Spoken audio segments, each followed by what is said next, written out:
आदमी को ऐसे ऐसे घाटे लग जाते हैं, करें क्या। सेठ परेशान, मेरे बच्चों के बच्चों का खाना छूट गया, मंदिर जाना बंद,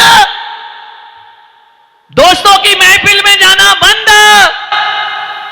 सेठ चिंता चिंता में सूख के कांटा हो गया।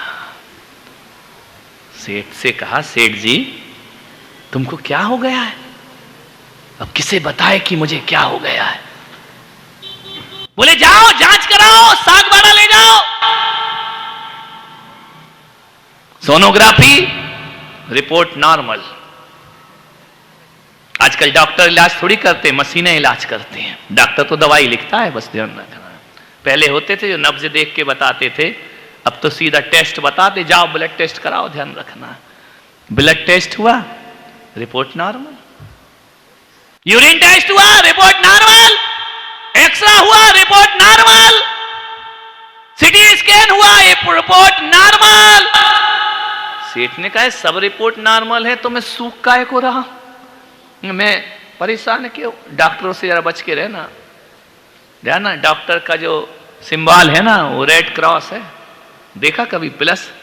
इसका मतलब क्या होता है कि पेशेंट मरे या जिए अपन हर हाल में प्लस। मरे तो भी प्लस और जिए, डॉक्टर कभी माइनस में नहीं हुआ करता है। ध्यान, हर हाल में प्लस, ध्यान रखना। मान्य, फीस तो चाहिए, मुर्दा रखा है तो रखा रहे, पैसे लाओ इधर। और अब तो लगा देंगे मशीन, मर गया है लेकिन पैसे बढ़ाओ, मीटर बढ़ रहा है, ध्यान रखिए। मान्य नहीं, यहां के डॉक्टरों की बात नहीं कर रहा हूं, आतरी वालों की कर रहा हूं। तुम्हारी तो साग बड़ा जाके करूंगा। विचार करिए, सोचिए। सेठ सूख के कांटा हो गया। उसका एक दोस्त मिला, राम राम सेठ जी, जय जिनेंद्र सेठ जी। सेठ जी ने कहा जय जिनेंद्र। बोले सेठ जी इतने हट्टे कट्टे थे तुम, तुम्हारा बड़ा पेट था, इंडिया गेट था, ये क्या हो गया तुमको, सूख के कांटा हो गए। सेठ ने कहा यार मुझे खुद पता नहीं कि मुझे क्या हो गया है। ना मंदिर में मन लगता, ना दुकान में मन लगता, ना खाने में मन लगता, ना घूमने में मन लगता, ना दोस्तों के पास मन लगता। तो उससे पूछा कि तुझे प्रॉब्लम क्या है, जांच क्यों नहीं कराता, दवाई क्यों नहीं लेता? बोले एक हकीम एक डॉक्टर नहीं बचा जिसकी दवाई नहीं ली, सारी जांच मेरी हो गई। रिपोर्ट क्या है? बोले नॉर्मल। तो बोले फिर परेशानी क्या है? बोले मैं खुद नहीं समझ पा रहा हूं। तो बोले एक काम कर, अपनी ओबरी में एक संत पधारे हैं, तू उनके पास चला जा। अरे उसने कहा क्या यार तेरा दिमाग खराब है, ये साधु संत क्या इलाज करेंगे, बड़े बड़े डॉक्टर फेल हुए जा रहे हैं, हकीम फेल हुए जा रहे हैं, ये बाबा क्या इलाज करे। अरे बोले तू चला तो जा, अरे संत कुछ एक बात याद रखना उबरी वालों, संत तुम्हें कुछ देगा नहीं तो तुमसे कुछ लेगा भी नहीं, ध्यान रखना। जा तू संत के पास चला जा, अपनी बात रख दे। सेठ सूखे कांटा हुआ। सेठ ने सोचा कि चलो कोई बात नहीं, संत हैं, ये कह रहा है, चलते हैं, बात रख देंगे, बिगड़ता क्या है। गए संत के पास। संत बैठे हुए थे कुटीर में, जाके प्रणाम किया, रोने लगा, आंसू बहाने लगा। संत ने कहा कि सेठ कोई गरीब रोए तो बात पता चले, तुम नगर सेठ, तुम्हारी आंख में आंसू। बोले बहुत दुखी हूं महाराज। क्या दुख है तुमको? बोले यही तो समझ नहीं आ रहा है मुझे। संत ने पूछा तेरी बीवी खराब? अरे बोले बीवी बहुत अच्छी है, कलयुग की सीता है। बोले अच्छा। तो सेठ तुमको बच्चे नहीं? अरे बच्चे तो 5-6 हैं। तो प्रॉब्लम क्या है? बच्चों की शादी नहीं हो रही? अरे हो गई, 5 बच्चों की शादी हो गई, 3 की तो तलाक दे के दूसरी बार हो गई। तो बोले अब सेठ तुझे प्रॉब्लम क्या, तलाकशुदा की भी हो गई? तो बोले परेशानी है महाराज। बोले क्या? तेरे पास पैसा नहीं? अरे पैसा नहीं होता तो सेठ कौन बोलता मुझे? तो संत ने कहा फिर तुझे दिक्कत क्या है, क्यों रो रहा है?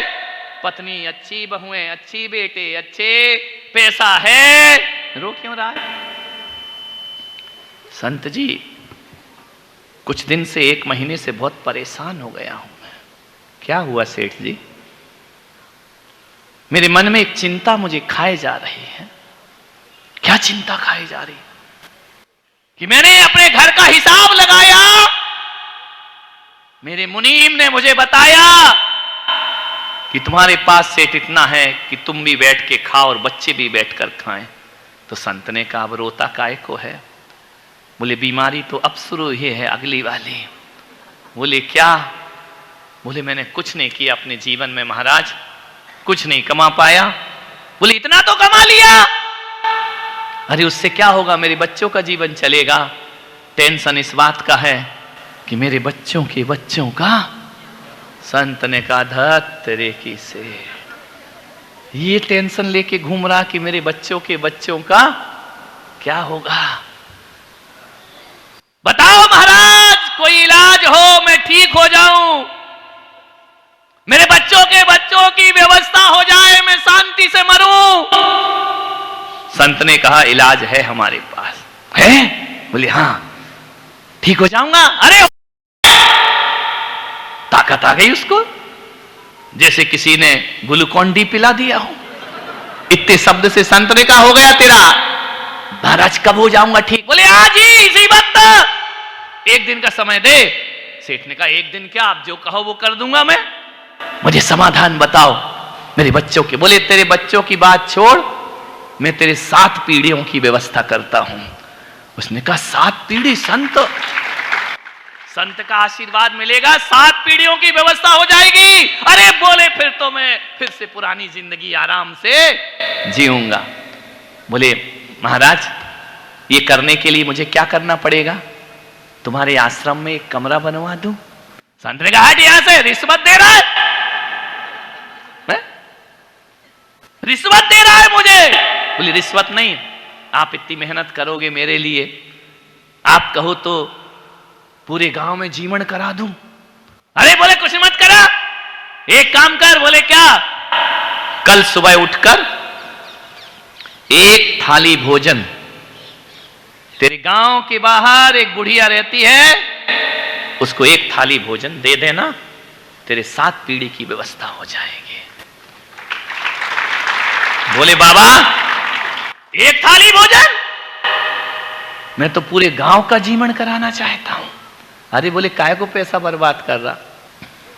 सेठ ने कहा, कुछ मत कर, उस बुढ़िया को 1 थाली भोजन दे देना, बस इतना सा। कोई मंदिर भी बनवाना है क्या? मेरे पास है पैसा, टेंशन मत लो महाराज। महाराज ने कहा, तू ज्यादा बकवास मत कर, जो कह रहा हूं वो कर, चलो। तो बोले महाराज सच बताओ, सही में मेरी 7 पीढ़ी की व्यवस्था हो जाएगी? महाराज ने कहा, अपने जैसा बेईमान समझ रखा है क्या? जब बोल दिया तो बोल दिया, हो जाएगी तो हो जाएगी। रात को गया सेठ घर, तकिए पर सिर रखा और गहरी नींद आ गई। ध्यान रखना है, चिंता दूर हो गई। संत चिंता से दूर करते हैं, चिंता हरण होते हैं संत। मालूम है, अमेरिका के लोग मुट्ठी भर गोली खा के सोते हैं और भारत के लोग गाली खा के उठते हैं। वो नींद की गोलियां खाते तब नींद आती है, अपने यहां ऐसे सोते खर्राटे मार कि सुबह 2-4 गाली नहीं पड़े तब तक उठते ही नहीं है। ध्यान रखना है, इतना सुख है अपने भारत में। ध्यान रखना, जोर से बजाओ, कोई सो रहा हो तो वो उठ जाए। सेठ सो गया, सुबह उठा 4 बजे, नहाया धोया, बहुत दिनों बाद नमो हरिहंताणम नमो सिद्धाणम नमः शिवाय जाप कर रहा भगवान का। सेठानी ने कहा, आज क्या हो गया? B12 की गोली खा ली क्या तूने? ये ताकत कहां से आ गई तेरे अंदर? अरे चुप रहे, जल्दी से खाना बना। सेठानी ने खाना बनाया, सोने की थाली, 56 भोग। इतना सा तो काम करना है, पैसा तो बहुत था। गया सुबह सुबह नहा धो के सोने की थाली में 56 भोग लेकर उस बुढ़िया की कुटिया में। जैसे गया, एक छोटी सी 5 साल की बच्ची कुटिया में झाड़ू लगा रही आंगन में। सेठ ने कहा, बेटा देख कौन आया है।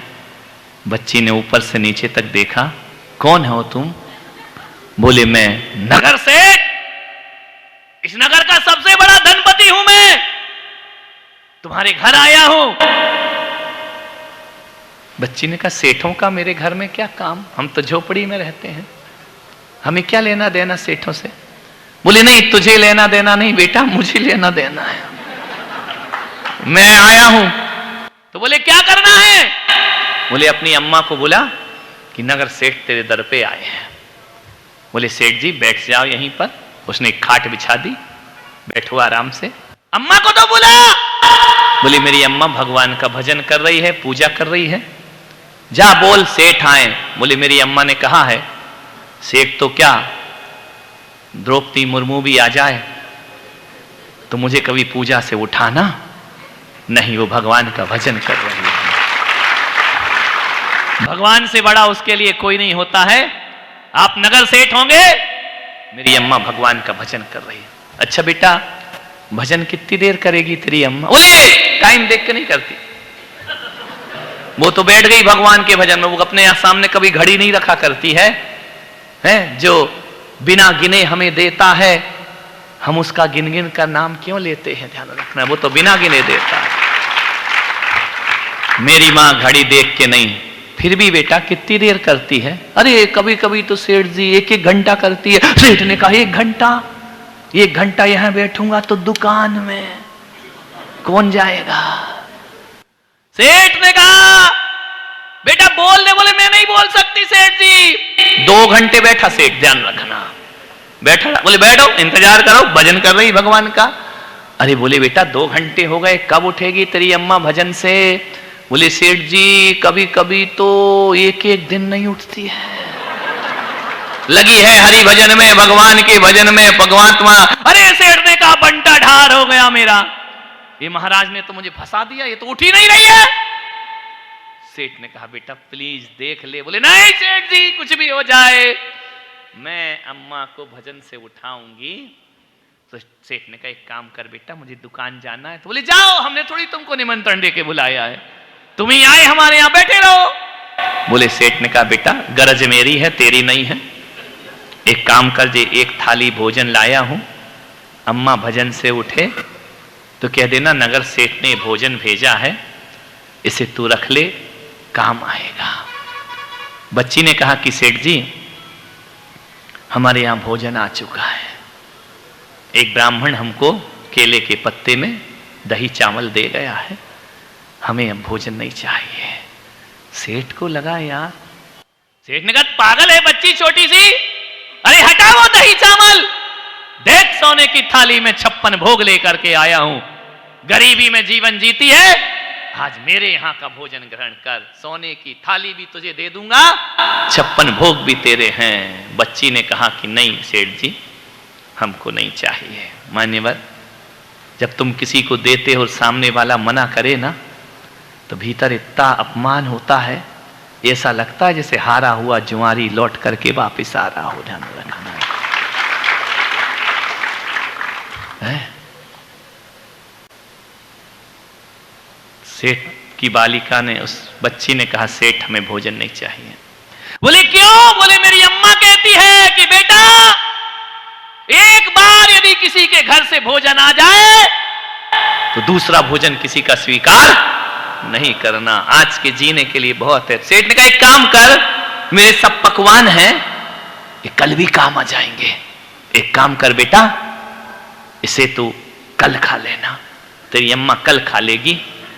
उस 5 साल की बच्ची ने कहा कि सेठ जी आप भोजन वापस ले जाओ। बोले क्यों? बोले कल काम आ जाएगा। उस बच्ची ने कहा कि सेठ जी हम कल की चिंता नहीं करते हैं। सेठ चिंता नहीं करती है 5 साल की बच्ची। बोले बेटा नहीं दिया तो बोले नहीं मेरी अम्मा ने कहा है कि कल की चिंता मत करो, जो भूख देता है वो दाना भी देता है, और जो प्यास देता है वो पानी भी दिया करता है, हम कल की चिंता नहीं करते हैं, हम आज में जीते हैं और अभी में जीते हैं। बोले बेटा कल के लिए कुछ नहीं।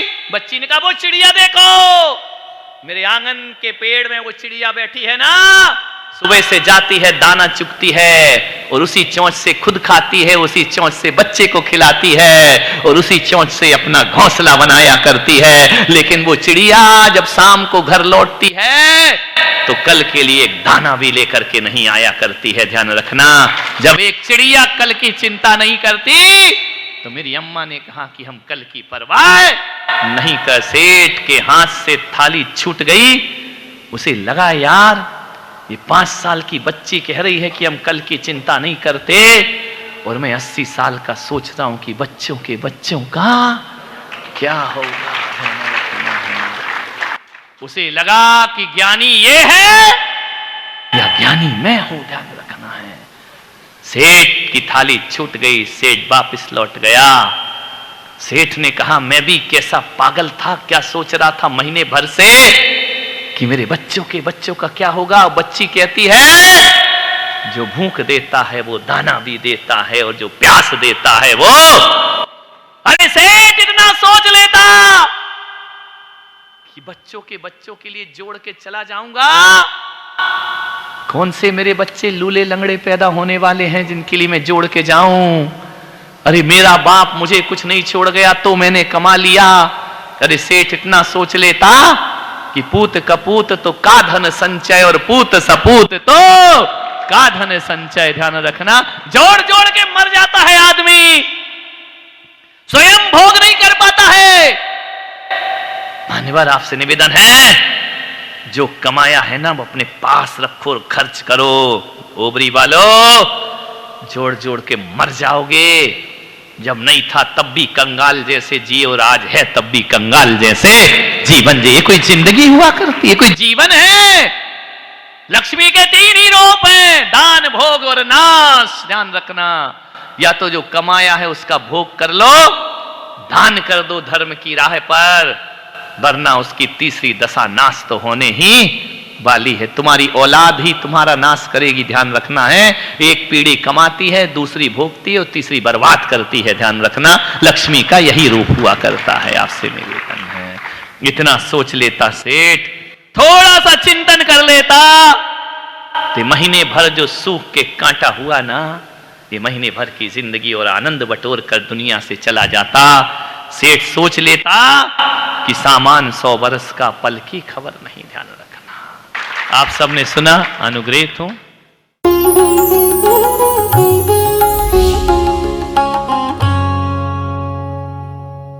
भगवान महावीर के अमर संदेश जीव दया की राह पर चलते हुए भारत गौरव राष्ट्र संत आचार्य श्री पुलक सागर जी गुरुदेव की प्रेरणा से वात्सल्य धारा ट्रस्ट द्वारा संचालित एक महाअभियान शिक्षा और सेवा समय की मांग। वात्सल्य धारा एक समाधान, मानवीयता की दुनिया में बढ़ते कदम। वात्सल्य धारा एक प्रकल्प अनेक, सुशिक्षा, सुस्वास्थ्य शिविर, औषधि वितरण, वात्सल्य धारा रुग्ण वाहिनी, अहिंसा प्रसाद, माँ जिनवाड़ी संग्रहालय, जीव दया, गौ सेवा, कन्यादान, वात्सल्य धाम। सामर्थ्य अनुसार सहयोग धनराशि प्रदान कर हमसे जुड़े। बैंक खाता विवरण निम्नवत है, अथवा आप अपनी दान राशि दिए गए QR कोड को स्कैन करके हमें UPI द्वारा सीधे भेज सकते हैं। आपके द्वारा दिया गया दान आयकर की धारा ATG के अंतर्गत कर मुक्त है। पूछताछ हेतु हमें संपर्क करें 991098 7666 98109 00699।